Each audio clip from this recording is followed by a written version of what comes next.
trabajando sirviendo a domicilio a una clientela muy, muy exclusiva. Sea parte de esa clientela exclusiva escribiéndole al 0414-615-7686 o visitando su Instagram @JoanDeClase.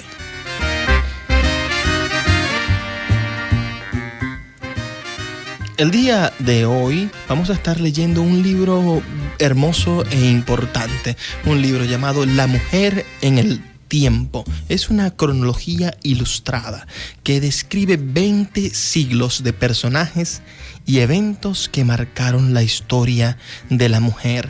Este libro fue preparado, coordinado, la concepción de esta obra fue de la escritora y poeta Blanca Streponi y la investigación y redacción estuvo a cargo del equipo integrado por la propia Blanca Streponi y Kenneth Zambrano. Los textos especiales, que son los que vamos a leer, que es el autor que vamos a estar leyendo en la concepción de este libro, pertenecen a Óscar Garaycochea. Vamos a hablar de estas dos personas que son los autores de este libro. ¿Quién fue el autor? Bueno, su Twitter, el de Óscar Garaycochea, es @ogaraycochea con Y. Dice: fui dramaturgo, guionista de cine y de televisión, docente universitario, soy bloguero consuetudinario mientras intento superar una dolorosa situación familiar. Es la descripción de su Twitter. Los invito a seguirlo. Se encuentra en Chile y su blog es ogaraycochea.wordpress.com.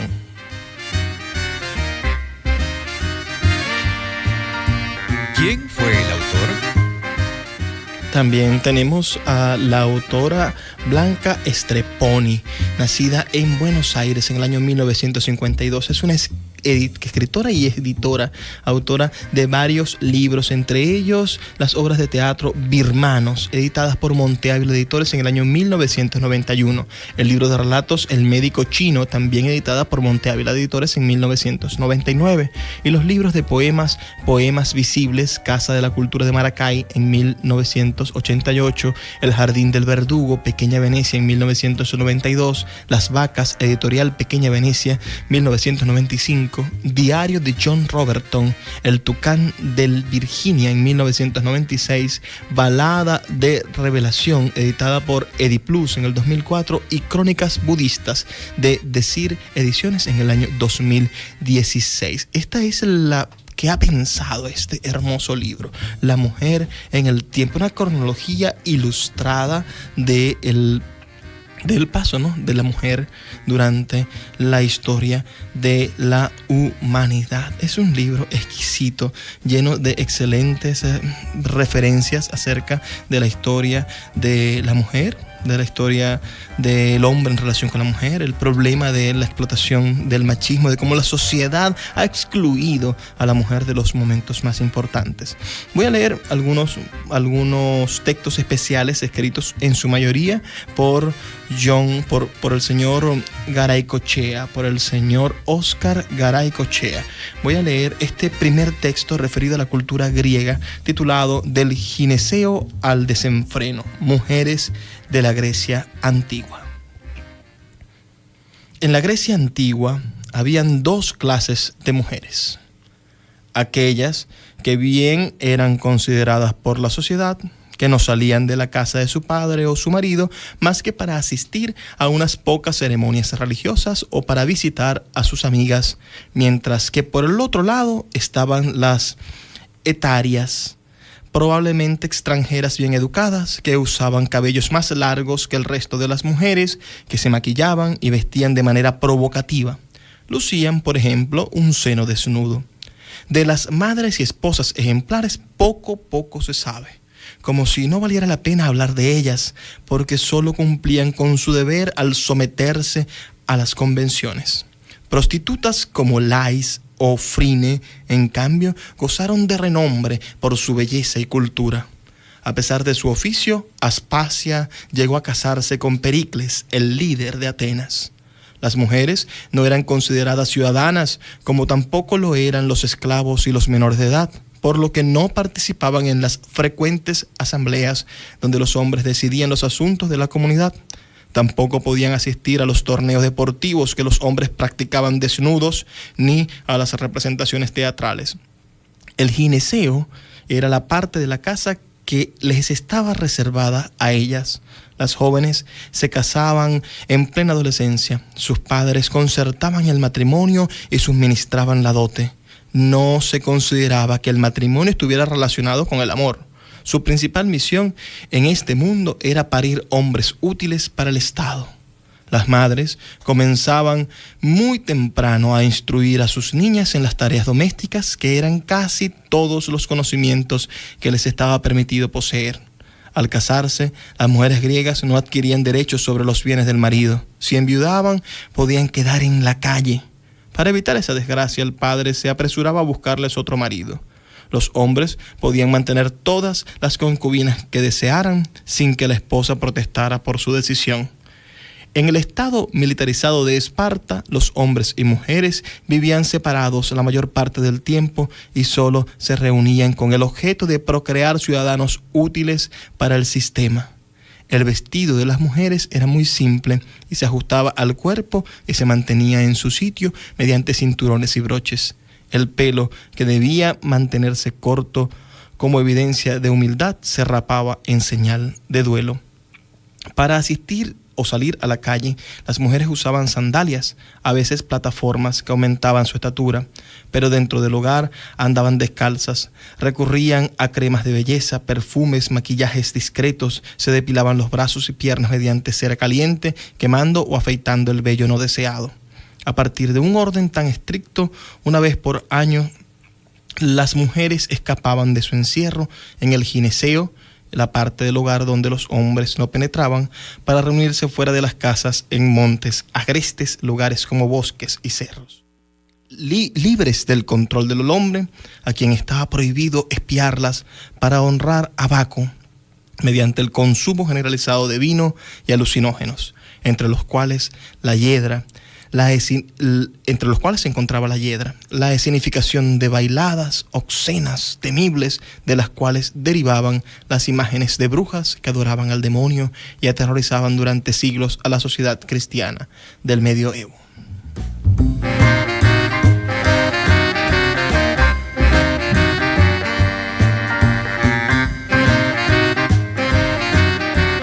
¿Qué estamos leyendo?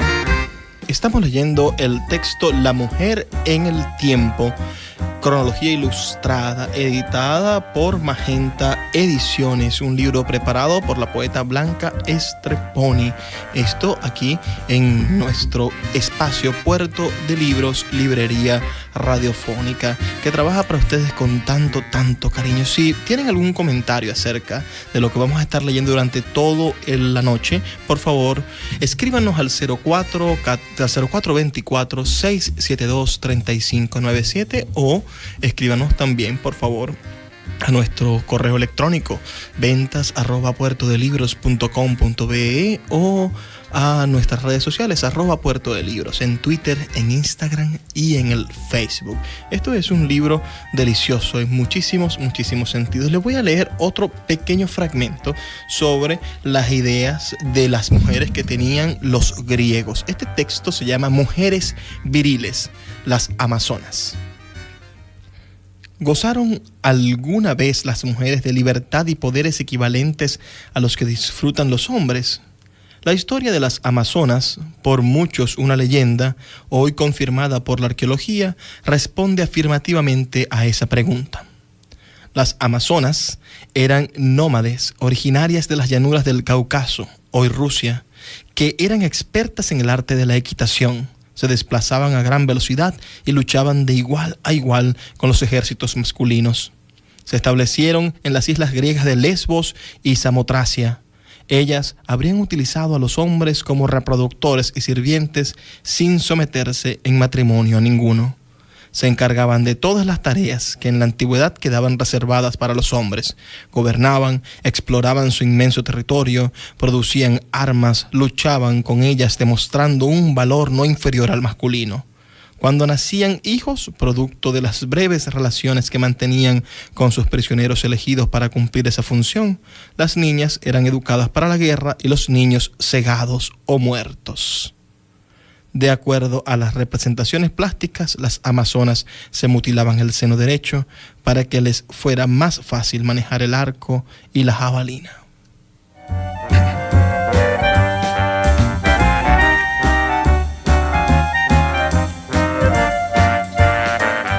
Muy interesante este libro que estamos leyendo, La mujer en el tiempo, cronología ilustrada, y los textos de Óscar Garay-Cochea, que son deliciosos realmente. Vamos a seguir escuchando nuestra emisora Fe y Alegría 88.1 FM, y volvemos en apenas un par de minutos. Fe y Alegría, 64 años después, decimos presente. En Radio Fe y Alegría son las 9:13.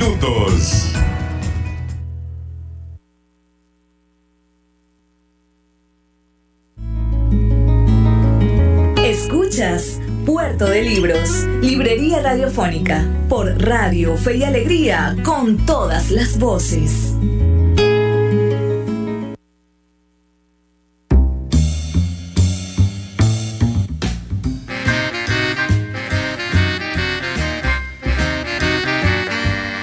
Seguimos en Puerto de Libros, Librería Radiofónica, este espacio que nosotros preparamos con tantísimo cariño para todos ustedes día a día, de lunes a viernes, de 9 a 10 de la noche. Soy Luis Peroso Cervantes y trabajo con ustedes de verdad con una felicidad envidiable. Amo los libros y amo hacer llegar ante ustedes estos libros. De verdad es lo que siempre soñé hacer. Leeremos otro fragmento de este libro que estamos compartiendo con ustedes. ¿Qué estamos leyendo?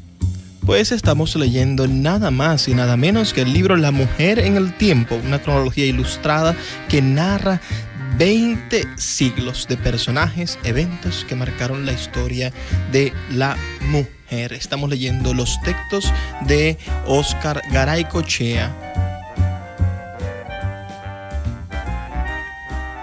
Sigamos con la lectura. Sigamos con la lectura. Ahora les voy a leer un texto y este texto responde al título Virtud y responsabilidad de las mujeres romanas. De acuerdo a Catón el Viejo, los hombres de Roma gobernamos el mundo, pero las mujeres de Roma nos gobiernan a nosotros. Las romanas gozaban de privilegios inimaginables para otras mujeres de la antigüedad. Las niñas ricas iban a la escuela hasta los 12 años, momento en el que solían comprometerse en matrimonio. Si querían continuar estudiando, requerían la autorización expresa del jefe de la familia, fuera su padre o esposo. A los 14 años ya se las consideraba adultas. Los estudios de las mujeres incluían literatura griega, canto, baile y dominio de algún instrumento musical. Durante la ceremonia del matrimonio, el novio entregaba las aras, dinero y un anillo a la novia. Muchos de los rituales de la actualidad en torno al matrimonio vienen de Roma. El traje blanco, el velo en la cabeza, los adornos florales, la firma de contrato delante de testigos, las promesas de fidelidad entre los cónyuges, el banquete nupcial en casa de la novia, el cruce del umbral de la nueva casa cargada por el novio, etcétera, etcétera, etcétera. La esposa estaba dedicada al servicio del marido, que daba las órdenes y exigía obediencia. Si la mujer tenía fortuna, dirigía un ejército de esclavos que se encargaban de las tareas domésticas y vigilaba que su comportamiento fuera irreprochable. Ella era responsable de la educación de los hijos, a diferencia de lo que pasaba en Grecia. Pedía divorciarse de un marido que la defraudara, pero más frecuentemente era lo contrario. Se apreciaba sobre todo la discreción, la virtud, el respeto y aprecio por el marido. Galeno, el famoso médico griego del siglo II, preparaba en Roma pócimas de belleza para las mujeres ricas. Mezclaba aceite de oliva, cera, pétalos de rosa triturados y agua. De acuerdo a Ovidio, otro ungüento embellecedor se componía de polvos de arroz y habas con albayade. Popea, esposa de Nerón, dormía con una mascarilla empapada en leche de burra. Una mujer podía tardar varias horas en adornarse y peinarse. Los peluqueros acudían a la casa. El pelo se teñía y rizaba. El cuerpo se perfumaba con esencias de Egipto y Grecia. A veces, cada zona de la anatomía con un perfume distinto. Los labios se pintaban de rojo y las cejas y el borde de los párpados se delineaban de negro.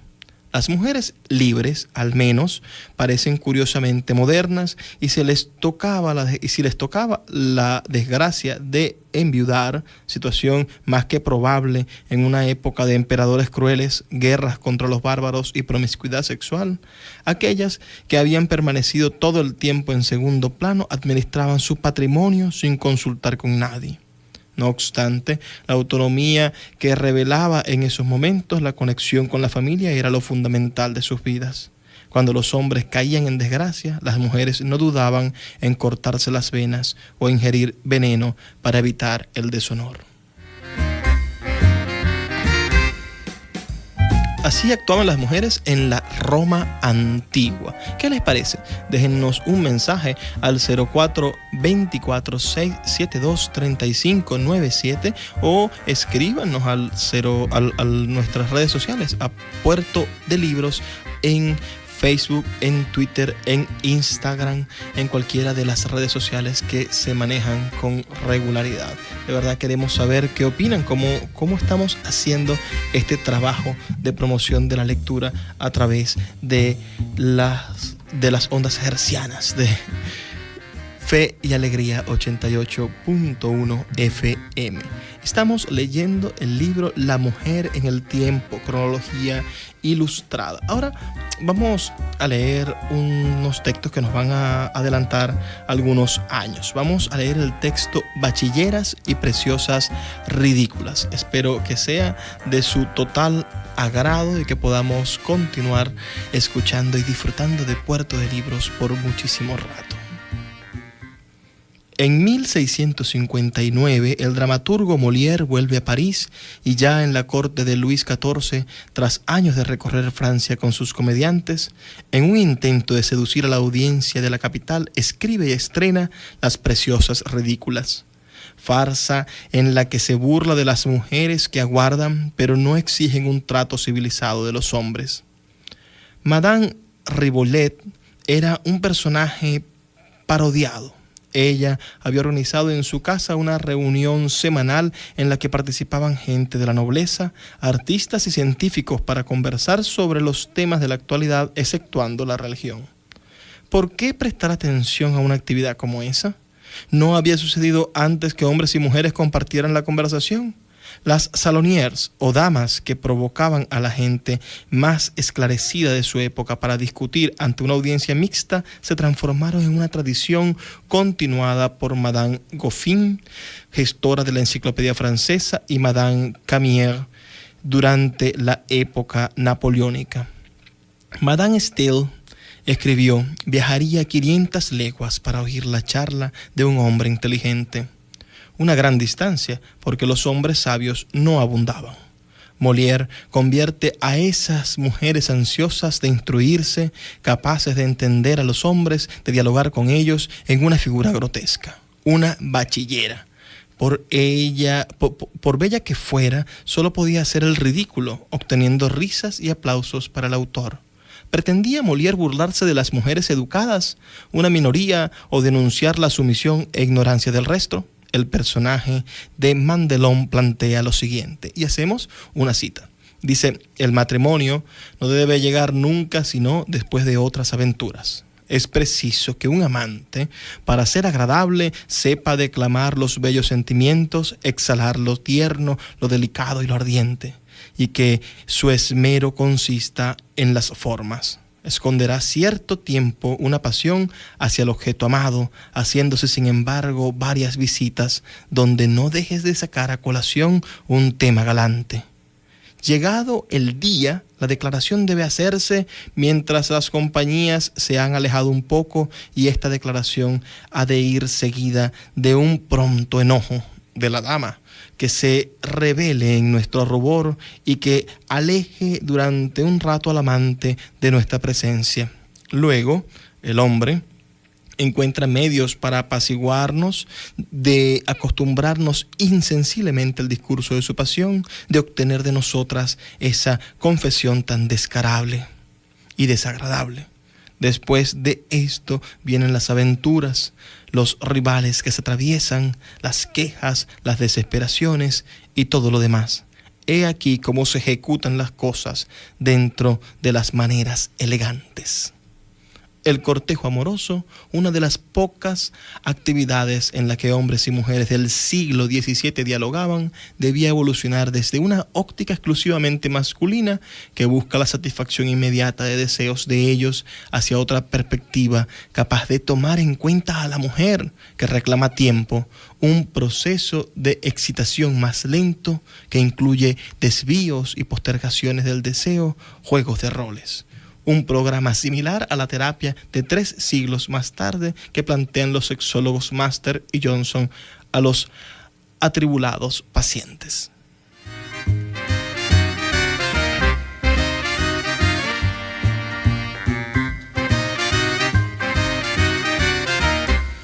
En el mismo sentido, hablando sobre la Revolución Francesa, tenemos este otro texto que dice: Sueños y desengaños, tejedoras de la Revolución Francesa, también de Oscar Garaycochea. Bajo la monarquía absolutista que fue derrotada por la Revolución Francesa en 1789, ni la burguesía ni el pueblo llano contaban en el momento para gobernar el país. ¿Qué decir de las mujeres? Ellas eran las más desposeídas entre los desposeídos. La revolución alteró todo eso.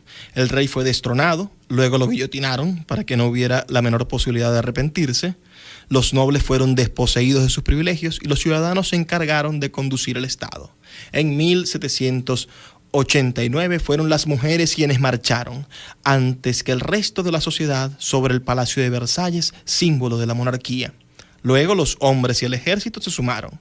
Las tricoteus, tejedoras, frecuentaban las sesiones de la convención y el tribunal. Ellas tejían mientras los hombres discutían y tomaban decisiones que afectaban a todos.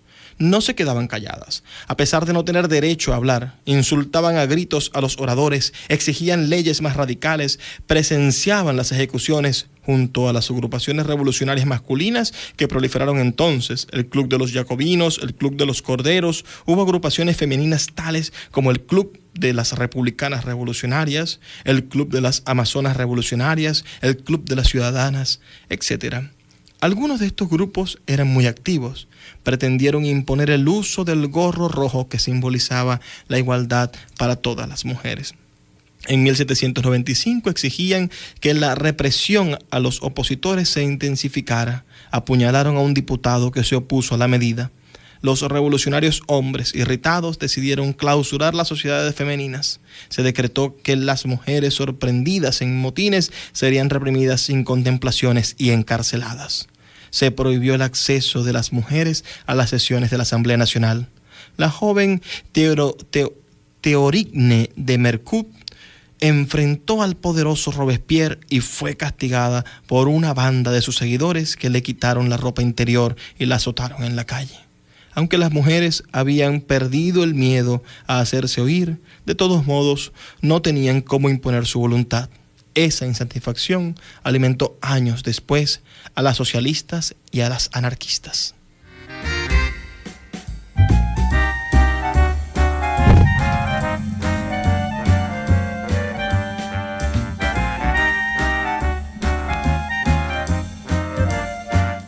Escuchas Puerto de Libros, librería radiofónica, y leemos el libro La mujer en el tiempo, una cronología ilustrada pensada, conceptualizada por la poeta Blanca Streponi, y unos textos excelentes que se encuentran en ese libro preparados por el escritor dramaturgo Óscar Garay Cochea. Vamos a seguir identificando nuestra emisora, a continuar diciendo que estamos aquí en Fe y Alegría 88.1 FM y volvemos en 2 minutos. En Radio Fe y Alegría, 64 años después, decimos presente. En Radio Fe y Alegría son las 9:30.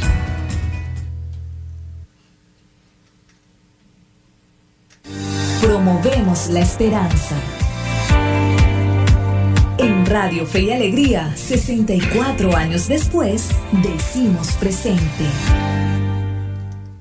El pueblo de Dios en el desierto andaba, pero junto a él alguien caminaba. Hijo, ¿por qué nos has hecho esto? Tu padre y yo te hemos buscado. Estábamos muy preocupados por ti. Pero Jesús les respondió: ¿y por qué me buscaban? ¿No sabían que yo debo estar en la casa de mi Padre? Hoy vivimos angustiados porque no terminamos de encontrar condiciones para una vida digna, en paz, sana, segura, humanizada. Y nos unimos a la plegaria de María y José. Te buscamos, Jesús. Fortalece nuestra esperanza. Queremos reencontrarnos como familia, como comunidad, como país.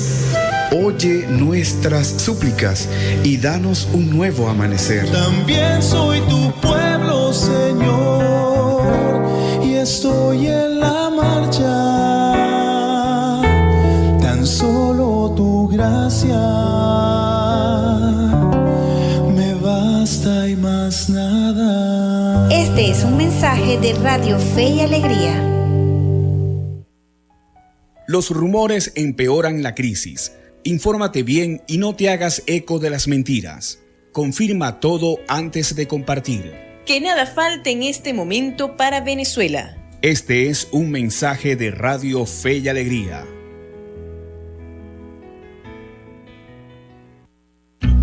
Despertamos y potenciamos lo mejor de cada persona. En Radio Fe y Alegría, 64 años después, decimos presente.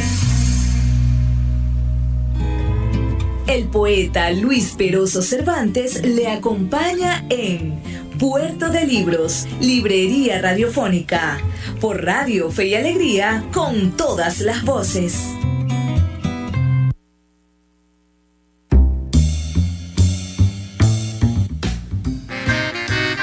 ¿Qué estamos leyendo? Estamos leyendo el libro La mujer en el tiempo, cronología ilustrada, un hermosísimo libro publicado en el año 2007 por Magenta Editores. Voy a leer un texto preparado por Óscar Goycochea titulado Tiranía del Corsé, mujeres de la época victoriana. La reina Victoria condujo a Gran Bretaña hacia una era de desarrollo industrial sin precedentes, a lo largo de la segunda mitad del siglo XIX. Ella era la soberana de un imperio que se extendía por todo el planeta y a la vez una esposa obediente al príncipe Albert, su consorte, una esposa que paría un hijo tras otro. Gran parte de los niños de su época, pobres y ricos por igual, moría al poco tiempo de nacer, dadas las malas condiciones sanitarias. Cuando la reina quedó viuda, decidió pasar el resto de su vida de luto. Fueron 40 años para demostrar que aún ausente, Albert era el centro de sus pensamientos. La moralidad de la época era muy estricta cuando se trataba de educar a las mujeres, pero bastante relajada a la práctica de los hombres. El ideal de belleza física y las virtudes morales que se exigían de la mujer victoriana resultaban imposibles de conciliar con la realidad. A mediados del siglo XIX se esperaba que las mujeres exhibieran una cintura no mayor de 53 centímetros para lo cual debían someterse a dietas de hambre y soportar durante muchas horas por un día el corsé ajustable que dificultaba la respiración, la digestión y circulación sanguínea, al punto de causar abortos. La debilidad física y la indefensión psicológica eran presentadas por la literatura, las bellas artes y las reglas de cortesía como algunos de los atractivos mayores de las mujeres. Aunque nunca se hablaba de sexo en público, no por eso la gente era indiferente al tema. Fueron los tiempos en los que Jack el Destripador asesinaba a prostitutas impunemente. Los embarazos adolescentes y los abortos proliferaron, dado el hacinamiento de los pobres en torno de las nuevas industrias y la nula protección que ofrecían las leyes contra el abuso sexual. Para los victorianos era más cómodo ignorar los datos conflictivos y embriagarse con la imagen de un progreso sin límites. Hacia 1860, la moda resaltaba el trasero femenino mediante el uso de un polizón que abultaba esa parte. Aunque los trajes pesaran 5 kilos y cargar con ellos fuera una tortura. Desde 1890 hasta 1910, el corsé otorgó la misma forma de reloj de arena a los más diversos cuerpos femeninos.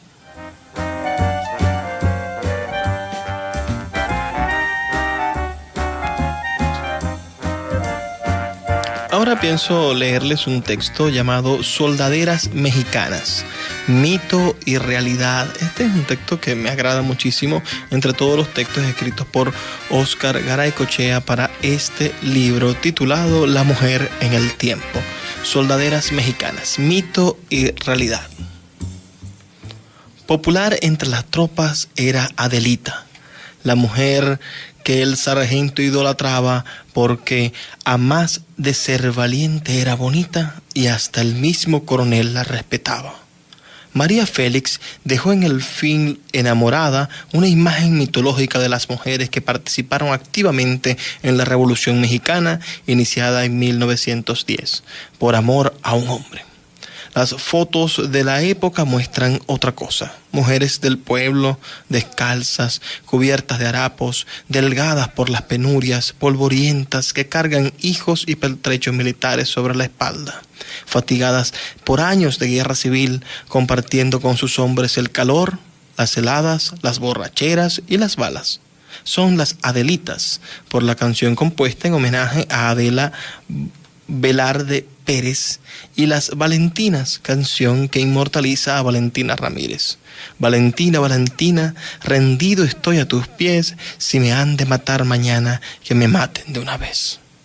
Algunas eran sirvientas que trabajaban para mantener a sus hijos y solían ser fieles a sus parejas, pero también podían abandonarlas cuando lo deseaban.